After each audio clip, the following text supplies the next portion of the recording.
Coached, they've run that system very well. They've been doing it a while, and there'll be a tremendous challenge on Saturday at 2:30. Coach, they say this is the biggest offensive line that TCU's ever had. Do you usually see with a spread team like this, up-tempo, that they have linemen like that? I've seen big old linemen that are spread football teams. I was in that league. I know Oklahoma had a humongous line, and they spread it out with their quarterbacks. But yeah, they're huge, and they're very skilled. Seems like that right side's a little beefier. It is a little beefier. How do you think your guys did in the opener? I think there was a lot of good things, a lot of positives. People may not realize, but I had 5 guys. That was their first college football game. So for those guys to go out there and compete the way they did, and not a lot of them bust and made some plays, I was very pleased with that. You like the way you were able to look like you played a lot of guys? Oh, yeah. I've been saying it from when I first got here. I think I had 10 guys play up front, and a lot of those guys played early in the game, which is going to be good. I think that's going to help us for TCU on Saturday, being able to keep guys fresh. What did you think of McTelvin's play? It looked like he got double-teamed some on Thursday. He did. People like to key in. He's a good player, but I feel like he handled it well, and he was able to make some nice plays, be disruptive for us. How did TJ do? TJ had a nice game. TJ's a technician. He's the type of player you love as a coach because he's going to do exactly what you tell him to do, and he puts the extra time in. And I thought he was well prepared, and he played like it on this past Thursday night.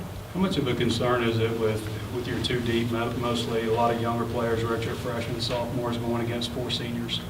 Well, it's once again, you don't have any more freshmen once you play that first game. That's the way I feel. So it'll be a challenge because those guys have played together. But when the whistle is blown and here we go, you still got to go out and execute, and you got to do your assignment and do your job. So that's what we're going to try to do on Saturday. How tricky is TCU with the run-pass meshes they have and just what they're trying to do? TCU, you got to be locked in.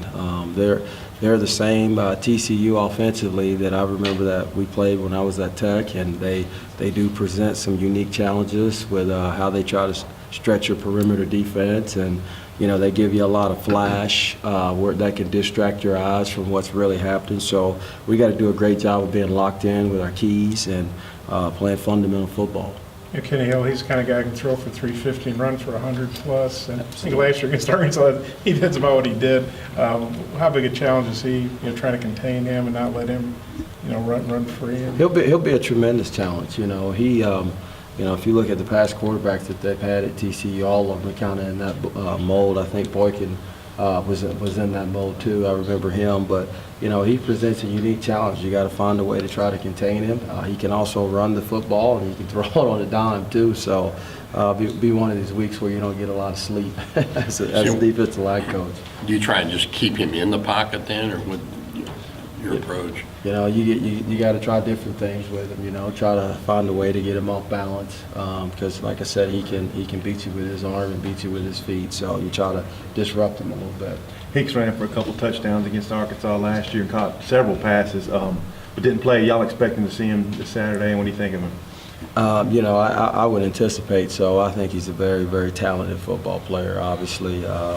So, like I said, we'll see. If it's not him, it's someone else that, they have a lot of talented and explosive skill guys. So we're going to have our hands full. Go ahead, Bob. They won 63 zip. I think Gary Patterson said he played started about 20 snaps. Do you feel like they were pretty vanilla? Do you feel like you can gain a whole lot from that first game tape, or do you feel like they're going to have a lot of stuff for you that you haven't seen yet? Well, I'm sure they had. I'm sure they'll have some stuff that we haven't seen. But once again, it goes back to just being able to play our base defense and being able to adjust on the fly. Obviously, when you watch the first game and you watch when the starters are in there, I mean, there's some things that you can take and you can see and you can learn from. But I'm sure they'll have a couple tricks and gadgets and things of that nature for us. So that's just kind of how it goes. So we'll see what happens. We got to be ready to play it all. You guys have some tricks and gadgets for them too. You probably didn't show Thursday night. We're just trying to get better and get better at our basic stuff.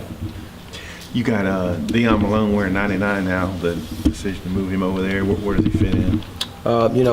Dion just joined our group, and I think he'll be a nice addition. Just trying to ease him into the position, and we'll see how he fits from there. Just getting a good look at him now. Guessing nose on body type, or can he do in too?